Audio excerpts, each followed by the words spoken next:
Great. Great to be here in this Biosimilars workshop. And I'm really excited to see all the people around contributing, interacting, networking, and giving future direction to the entire biopharma industry.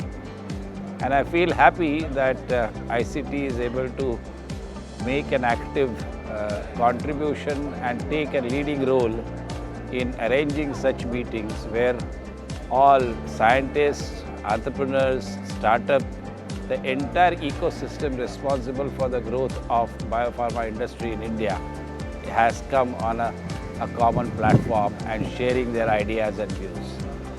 I really feel very happy and honored that on behalf of ICT, I'm able to welcome you all, and I wish you all the very best.